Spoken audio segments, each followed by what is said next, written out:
Hoje é a 7ª ministração, o renascer. Diga renascer. Vamos tentar lembrar as ministrações. Diga ato profético. Diga vitória. Conquista. Céus abertos. Ponto de contato. Moriá. E renascer. Amém? Temos mais 3 ministrações para frente. Subindo ao monte, descendo ao vale. E o poder do sangue de Jesus. Então hoje você já está na 7ª. E o texto nosso é João 3. Renascer. Logicamente que esse renascer, ele está falando de uma experiência que venha mudar a nossa vida. Sim, a gente temos assim um olhar, eu olhei assim, o povo é da igreja, né? Um ou outro visitante, mas o pessoal, todo mundo já renasceu, né? E aqui em João 3, eu vou ler os 8 primeiros versículos. Eu queria que você entendesse um pouquinho antes de nós lermos a palavra. Jesus estava conversando, não era com uma pessoa qualquer, não era, por exemplo, Jesus não estava falando com um ladrão, o ladrão lá da cruz, lá do lado dele. Jesus não estava falando com uma prostituta ou com a mulher adúltera. Jesus não estava falando com um corrupto, o Zaqueu, que tinha uma má índole nessa área. Jesus não estava falando com a mulher samaritana que tinha lá os seus 6 maridos e por aí vai.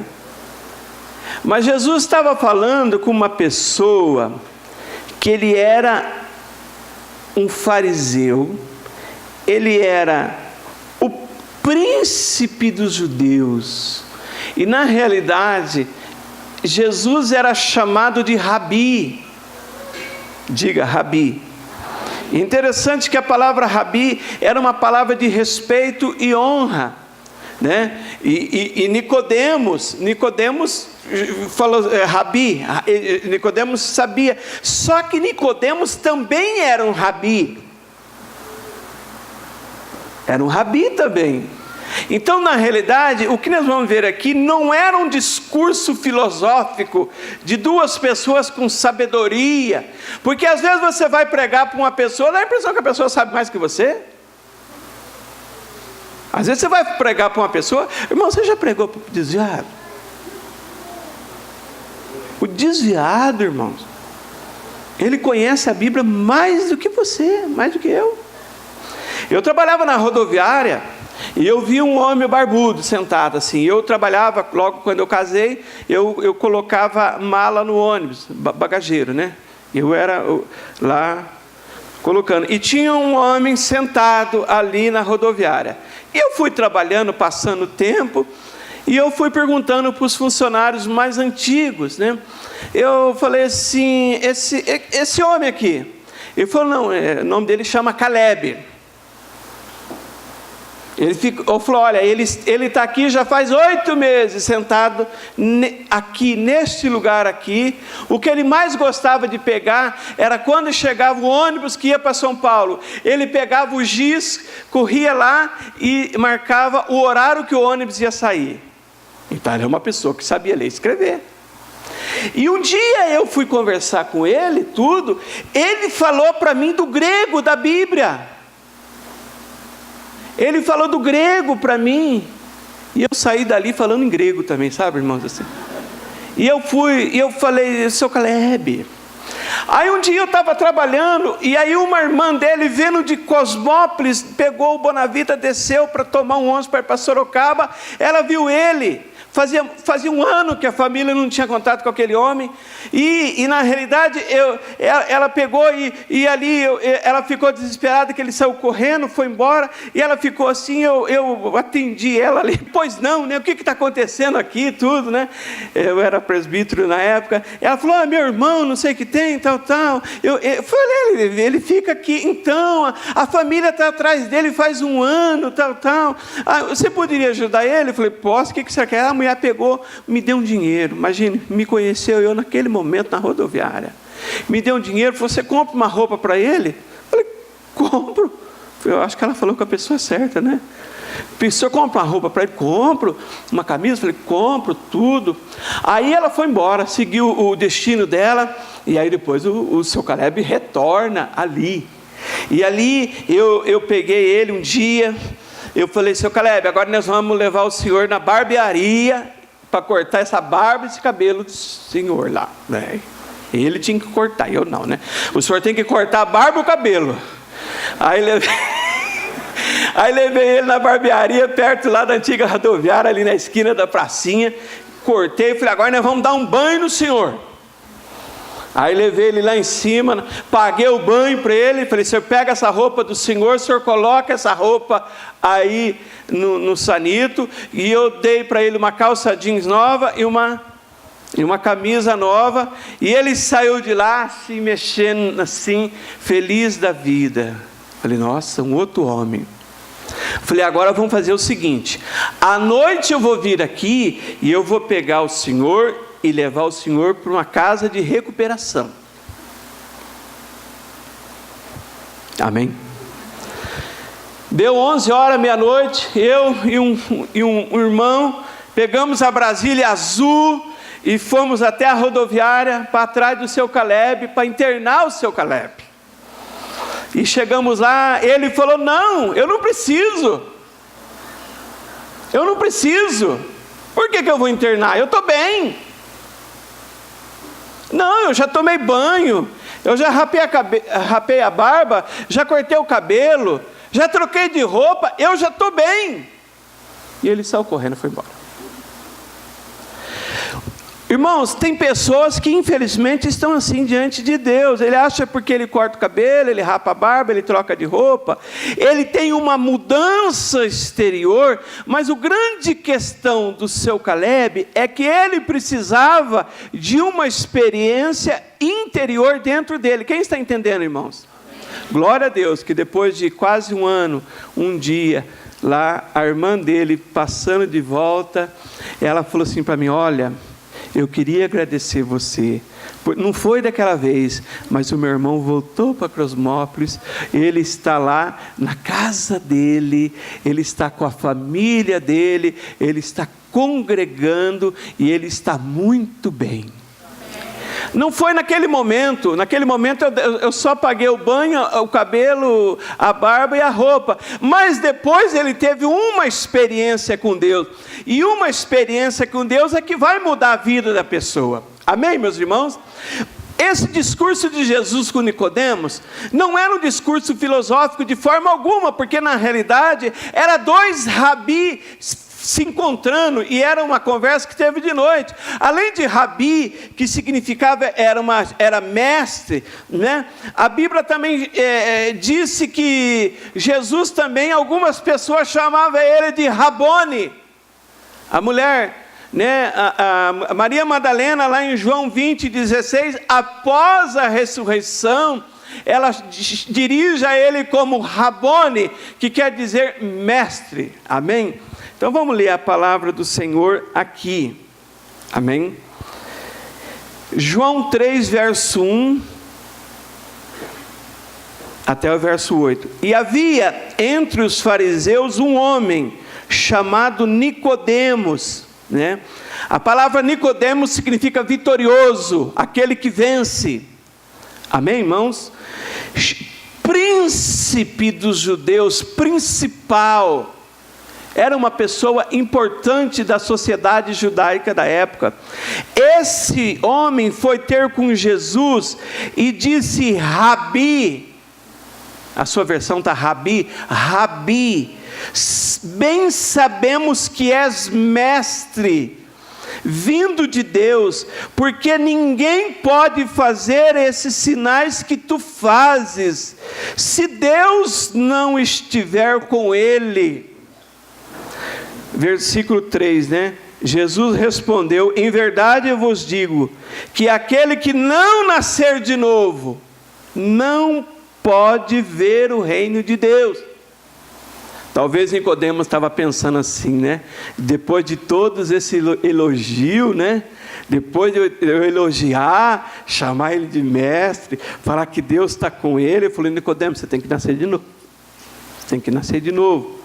Disse Nicodemos: como pode um homem nascer sendo velho? Pode porventura tornar a entrar no ventre da mãe?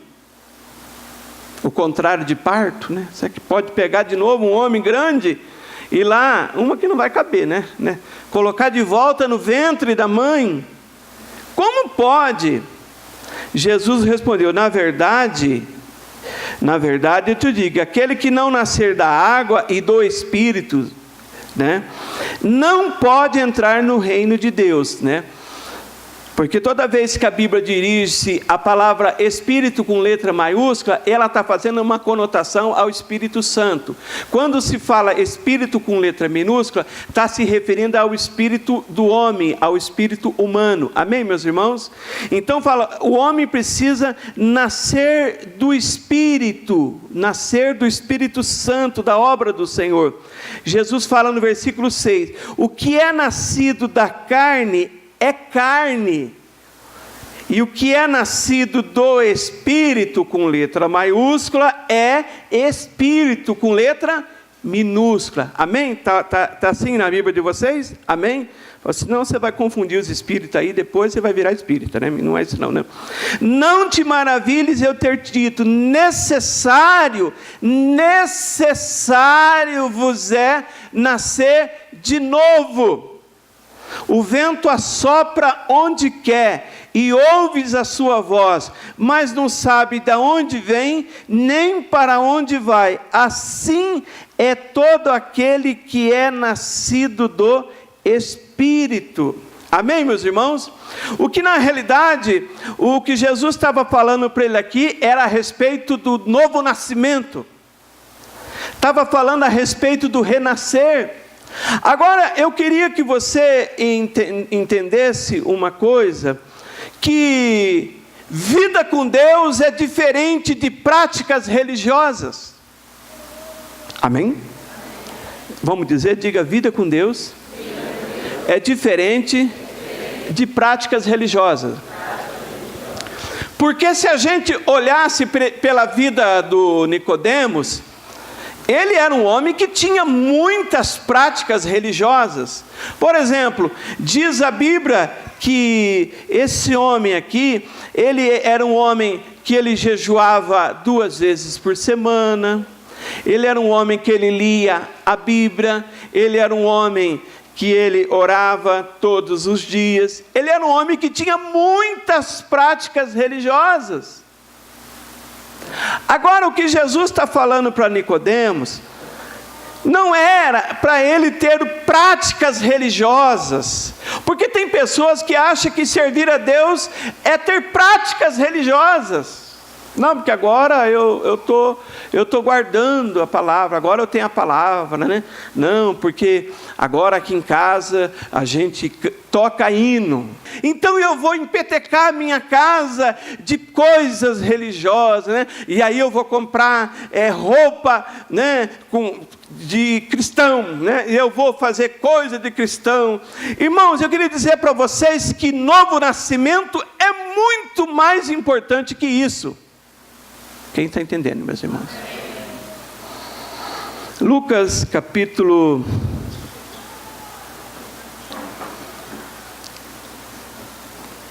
18, verso 9.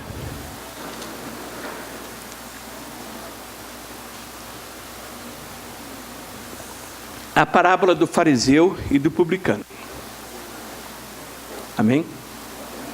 Lucas 18, verso 9. Amém? Quem achou, diga amém. E disse também essa parábola a uns que confiavam em si mesmo, crendo que eram justos e desprezavam os outros. E disse essa parábola a pessoas que confiavam em si mesmo. Confiava em si. Tem gente que fala assim, eu confio no meu taco. Ele fala assim, 2 homens subiram ao templo para orar. um fariseu muito religioso, com práticas religiosas, e um publicano que era um cobrador de impostos, que aos olhos das pessoas era uma pessoa desqualificada. Lembra do Zaqueu? Zaqueu era publicano, cobrador de impostos. E diz o texto que o fariseu estava lá no templo, os dois estavam no templo, orando, estando em pé. Orava consigo desta maneira: ó Deus, olha que oração bonita, graças te dou, ó Deus, porque não sou como os demais homens, eu não sou como essas pessoas, esses roubadores, esses homens injustos, esses homens adúlteros, nem ainda como esse publicano que está aqui do meu lado, Deus. Não sei se você já orou assim aqui dentro da igreja, né? Se a gente fizer essa oração, a gente é fariseu. Eu mereço as coisas que eu sou melhor que o outro. A gente é fariseu. Não sou ainda como esse publicano. Sabe por quê, Deus? Porque eu jejuo 2 vezes por semana. E ele nem jejua. Eu dou dízimo de tudo. De tudo. Jesus falava que eles davam o dízimo até do cheiro verde. Mas quando ele fala que dá o dízimo do coentro, do cominho, das coisas, ele está falando lá do cheiro verde das coisas, lá de coentro, essas coisas, né? Então você vê essa pessoa aqui, ela está em pé, ela está orando, ela está achando que ela é melhor que todo mundo, eu não sou como esse cara aqui, Deus, eu sou diferente, eu sou melhor, né? O publicano também estava lá dentro do templo, né? O publicano estava lá dentro do templo, e ele diz assim, estando em pé de longe, né? Por quê? Jesus fala que os fariseus gostavam de sentar nos primeiros lugares da sinagoga. Eles amavam ser chamados de rabi pelos homens. Eles amavam ser bajulados. Eles gostavam de se aparecer, né? Eles gostavam de ficar orando alto nas praças. E lá Jesus fala lá na oração. Então o publicano, ele não estava ali na frente, no lugar de destaque. Ele estava mais lá para trás, ao longe, porém, nem ainda queria levantar os olhos ao céu, mas batia no peito, dizendo: ó Deus, tem misericórdia de mim, pecador. Meu irmão, Jesus fala: digo-vos que esse desceu justificado para casa, e não aquele. Porque qualquer que a si mesmo se exalta será humilhado, e aquele que se humilha será exaltado. O que Jesus queria tratar com Nicodemos? Meu irmão, prática religiosa não é nós fazermos discípulos religiosos, meu irmão. Não é esse o nosso chamado. O nosso chamado é formar pessoas que têm intimidade com Deus, amém, meu irmão? O nosso chamado é nós chamarmos pessoas que tenham experiência com Deus. Pessoas que vão orar, sim. Pessoas que vão ser fiéis, sim. Pessoas que vão ter um tempo de consagração, sim. Mas não é isso que vai justificar as pessoas. Então, essa palavra renascer, eu sei que às vezes é uma palavra assim, é difícil a gente entender ela, compreender, porque muitas vezes a gente pode confundir muitas coisas, irmão, na nossa vida cristã, na nossa vida religiosa, né? E Jesus, ele tratou. Agora, eu ouvi uma vez um pastor ministrando, eu achei muito interessante. Quando Nicodemos falou assim, como um homem velho pode nascer de novo? Esse pastor, Idecaso Takayama, ele estava pregando num café de pastores. Ele disse que ele estava dizendo assim para Jesus: Jesus, eu tenho conhecimento. Como que com todo esse conhecimento da lei, da Torá, da lei de Moisés, eu vou voltar de novo e nascer de novo? Quer dizer, eu vou ter que resetar tudo aquilo. Sabe quando você pega o seu celular e reseta ele? É perigoso você perder, por isso que pede primeiro para você salvar sua foto, seus contatos, suas coisas lá, né? Ele falou: Jesus, você acha que eu vou resetar tudo isso que eu aprendi até hoje, as minhas práticas? Eu vou voltar de novo e nascer? Jesus falou assim: o que é nascido da carne é carne, mas o que é nascido do Espírito é Espírito. Então nós precisamos entender e compreender, né, como que é esse renascimento, né? Existem alguns sinônimos na Bíblia que nos mostra. Por exemplo, no Evangelho de João, no capítulo 1, versículo 13, Jesus fala uma palavra muito interessante. Ele diz, né? Os quais não nasceram do sangue, nem da vontade da carne, nem da vontade do homem, mas da vontade de Deus. Então, uma pessoa que é nascida de Deus, nascida de Deus, né? Por exemplo, como que nós fomos gerados? Para você entender, né? Pedro fala exatamente isso aí. Eu queria ler 1 Pedro 1, 23, né? Eu quero ler mais alguns versículos. 1 Pedro 1, 23, ele diz assim: sendo de novo gerados, não de uma semente corruptível, mas da incorruptível pela palavra de Deus viva, que permanece para sempre. Amém?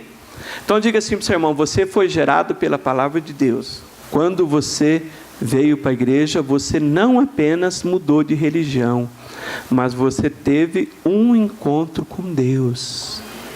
É isso que faz a diferença na sua vida. Religião está cheia, irmãos. Está cheio de religião. O mundo está cheio de religião. Cada dia cria uma religião nova. Se você for lá na Índia, lá tem Deus de todo tamanho, de todo jeito.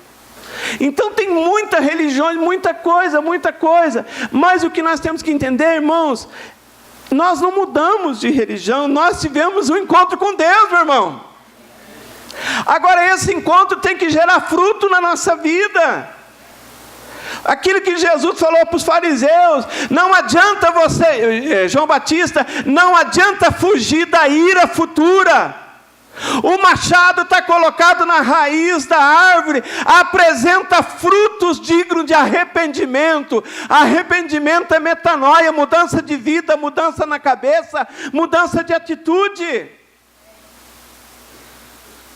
Não sei se Nicodemo se converteu. No final da história, ele ajudou José de Arimateia a sepultar Jesus. Talvez ele tornou-se uma pessoa simpatizante do Evangelho, talvez ele se converteu, mas talvez tudo aquilo que ele tinha, ele não estava disposto a abrir mão de tudo aquilo, porque a Bíblia diz que ele era um príncipe. Talvez ele não estava disposto a abrir mão daquilo que ele cria, porque uma pessoa que era chefe da sinagoga, para você entender, ele era uma pessoa que ele era instruído na lei, ele era uma pessoa que ele interpretava a palavra, ele era uma pessoa ali que ele cuidava do funcionamento das orações, porque na época de Cristo tinha o templo, que lá tinha os sacrifícios, mas a sinagoga era ensinado a palavra, ali orava, ali eles interpretavam, Cristo falava na sinagoga. No templo não, o templo era o culto deles. Jesus um dia foi lá só dar umas chicotadas lá. Quando nós entendemos essa questão, né, esse renascimento, eu queria ler com vocês um outro texto, 2 Coríntios 5,17, né? Diz a Bíblia: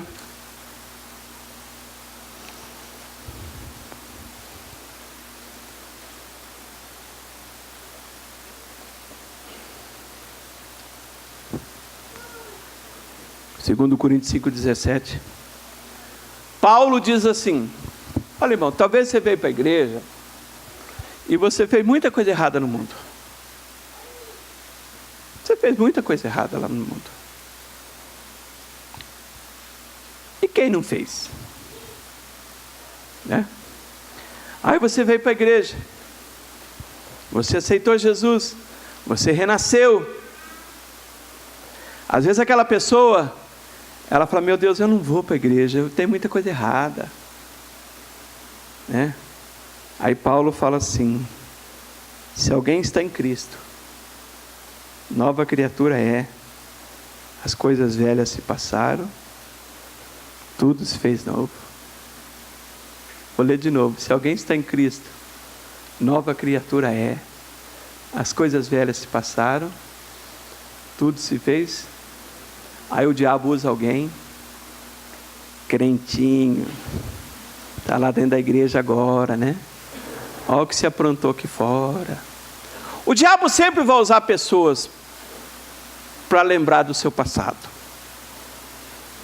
Mas a gente tem que lembrar do futuro dele. Quando o diabo lembrar do seu passado, você fala, diabo, eu vou lembrar do seu futuro. Porque Jesus falou assim, que o príncipe desse mundo já foi julgado. Ele já está condenado.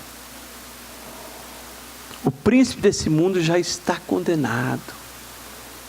Ele não vai ser julgado. Ele já foi julgado na cruz do Calvário. Ele é como um foragido. Daqui uns dias, ele vai cumprir a sentença dele. Então, para ele não tem perdão. Para mim, para você, se errarmos, para nós há esperança para nós, irmãos. Amém? Você pode errar, você pode deslizar, pode cometer um erro, mas ainda nós temos o sangue de Cristo, e esse sangue é que nos perdoa. Nós temos ainda um advogado que garante o nosso perdão e a nossa purificação. Amém, meus irmãos? Então nós temos que entender esse processo, né? Eu fui para a igreja, eu até anotei, eu olhei ontem o calendário, eu fui na igreja dia 1º de agosto de 1990, a convite. De tanto insistir, falei, tá bom, eu vou. Eu não falei, eu vou mais para satisfazer o desejo da pessoa que me levou. Né? A pessoa tanto que insistiu, falou, tá bom, eu vou. Eu fui, sentei, e eu fui numa igreja assim, bem fervorosa, sabe assim, né? E uma igreja bem fervorosa, e atrás de mim, tinha um rapaz que ele falava em língua, e o pastor interpretava do púlpito. E ele ficava vermelho, tipo a blusa do Murilo, a blusa da Zelinda, assim, ó, vermelhão assim, né? E eu olhava nele de rabo de zóio assim, né? E aquele rapaz vermelho orando em língua assim, né? Falei, meu Deus, aonde eu fui? Aonde me colocaram aqui, né? Mas na pregação, aquele homem não sabia da minha vida. E ele falou coisas que eu estava vivendo. E aquele negócio começou a mexer comigo.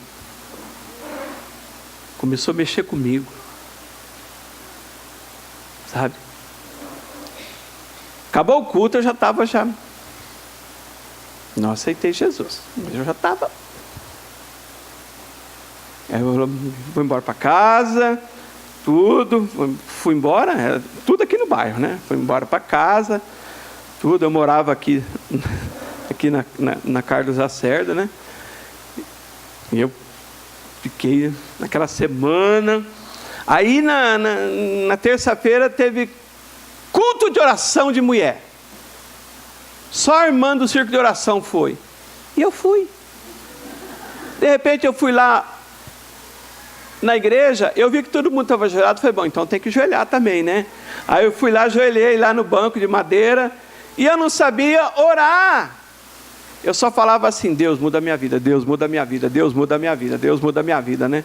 Parecendo que estava fazendo uma ladainha evangélica, gospel agora, né? Muda a minha vida, muda a minha vida, muda a minha vida, né? E a irmã pegou, falou, temos um irmão visitante aqui, né? Eu fiquei olhando assim, era eu, né? Esse cara sou eu, né? Bom, ela marcou meu nome lá no caderno de oração, tudo. Aí no dia seguinte teve o culto. Aí a pessoa que me levou falou assim, você vai aceitar Jesus hoje? Você vai aceitar? Eu falei assim, eu acho que eu vou, né? Não sei. Ela falou assim, espera eu chegar na igreja para ver, que eu tenho aula. Eu falei, então mata a aula então. E eu me lembro que veio um pastor de fora ministrar. O pastor veio ministrar. E ele contava-se na pregação dele que uma moça cristã trabalhava numa casa de família. E ela orava muito pelos patrões. E um homem assim muito fervoroso, dando testemunho. E ele disse que aquela moça que trabalhava na casa de família, um dia ela prega para a patroa dela, e Deus pega aquele martelo e bate no coração de pedra daquela mulher, bate no coração de pedra daquela mulher, e aquela mulher, o coração dela se parte. Deus diz que tirarei um coração de pedra e colocarei um coração de carne, e colocarei dentro de vocês o Espírito Santo. E aquela mulher se converte, a patroa. E eu lá no banco ouvindo aquilo, e eu sentindo também umas marteladas. Pá, pá. Deus é assim que trabalha, né, irmão, né? E aí o homem falou assim, e aí, depois agora estava a moça que trabalhava e a patroa, orando pela conversão do marido. E elas começaram a orar, começaram a profetizar na vida do marido, começou a orar, começou a profetizar na vida do marido, né? E ele usou novamente, e Deus pegou aquele martelo e começou a bater, pá, pá, naquele coração. Eu não aguentava nem levantar a cabeça mais, irmão. E Deus quebrou aquele coração daquele homem, e aquele homem, ele entregou a vida dele para Jesus e renasceu. E eu queria saber nessa noite, quem também gostaria, isso foi 8/8/1990, eu lembro disso, 21h, quem também gostaria de hoje ter essa mesma experiência, que Deus também pegou o martelo e quebrou seu coração? Eu fui o primeiro, irmão. Quando eu vim, a gente ajoelhava na frente, né? Eu olhei e tinha mais 7 atrás de mim. Eu falei, nossa, quebrou o coração para tudo quanto é lado aqui hoje, né? Irmãos, eu fico pensando, pessoas que ficam dentro da igreja, entra culto, sai culto, não muda de vida. Entra culto, sai culto, continua com o mesmo costume. Entra culto, sai culto. Entra congresso, entra cela, não muda de vida. Parece que todo culto a gente precisa convencer as pessoas a ser dizimistas e ofertantes. Todo culto a gente tem que convencer as pessoas. Sabe, parece que todo dia a gente tem que falar. O pastor, eu estou aqui na igreja 6 anos. 6 anos ele fala que o marido tem que mudar. Todo dia a gente ouve. E, irmãos, eu me converti, eu não bebi mais. No primeiro mês eu já ouvi, eu já queria saber o que era esse negócio de dízimo. Eu já queria saber esse negócio de santificação. Eu já queria saber como é que funcionava a vida cristã.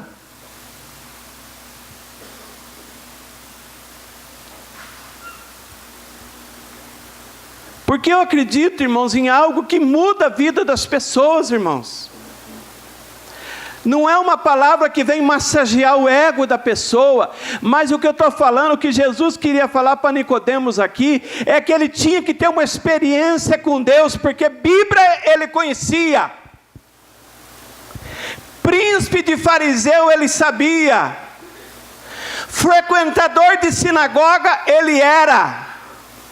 Jejuar ele jejuava. Orar ele orava.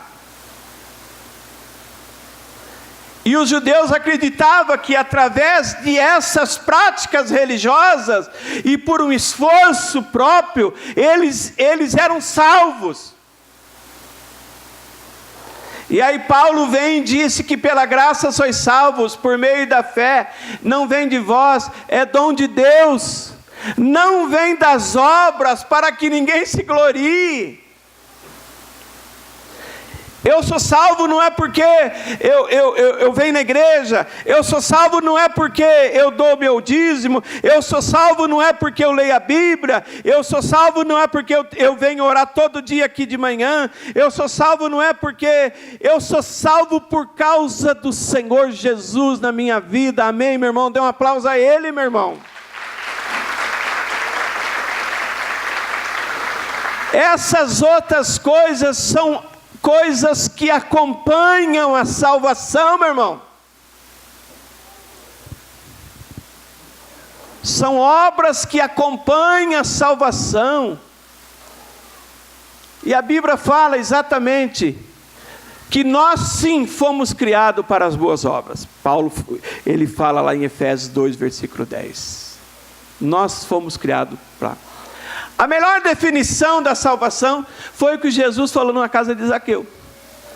Lá em Lucas, capítulo 19. Abra lá, irmãos, por favor. Eu gosto de pregar de Zaqueu.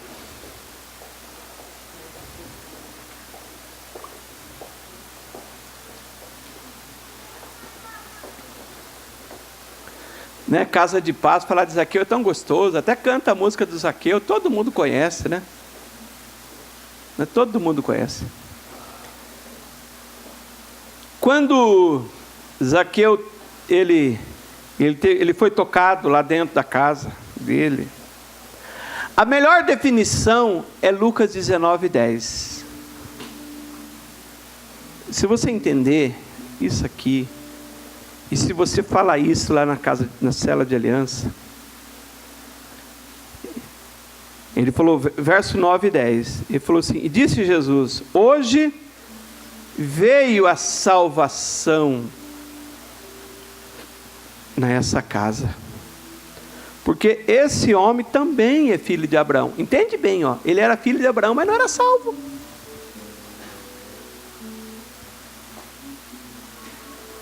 Né? Eu me lembro bem, né? O meu filho nasceu em berço evangélico. Se é que se tem esse termo na Bíblia, né? Berço evangélico, né? É um termo religioso que a gente inventa, né? Nasceu no caminho do Senhor, né? Nasceu na palavra. Nasceu, foi apresentado, cresceu, tal. Mas chegou um certo momento que ele era arteiro, ele não gostava de igreja, né? Às vezes ele ia e ele queria ficar brincando lá fora, né? E eu me lembro bem, né? Que ele falou, ele tinha uns 10, 11 anos, né? Ele falou, eu falei, vai ter um evento de jovens ali, eu não vou. A mãe dele falou, você vai. Eu não vou, você vai. Eu não vou, você vai. E você não vai ficar brincando lá fora. Me lembro bem disso.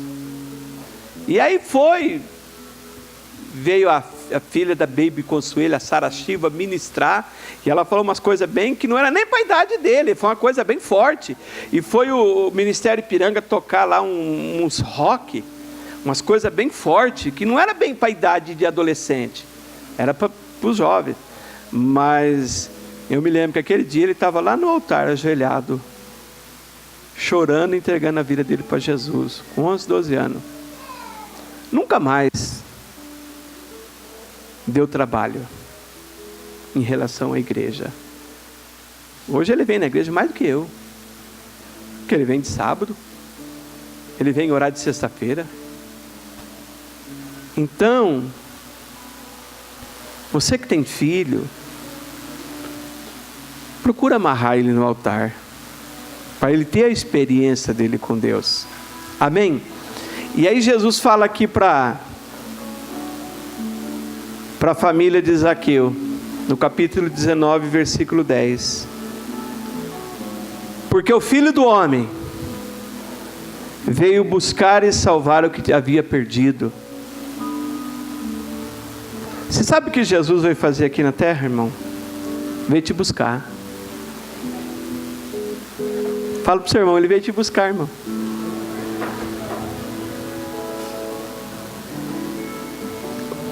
Os discípulos falaram para ele: Senhor, para onde o senhor vai? Ele falou: na casa do meu pai há muitas moradas. Eu vou preparar lugar e eu vou vir buscar vocês. O que Jesus está fazendo hoje? Está trabalhando na casa do pai. Daqui um dia ele vai vir buscar você e vai vir me buscar. O que você vai falar para aquela pessoa que está com a fitinha no braço? Jesus veio te buscar. Eu vou morrer? Não, não é isso não. Não. Ele veio buscar você para fazer parte do reino dele. Amém, meus irmãos? Então, Jesus veio buscar e salvar. O homem se perdeu, mas Jesus encontrou ele de volta. Então, meu irmão, renascer é isso. Amém? Vamos ficar em pé, em nome de Jesus. Se você recebe essa palavra, diga amém.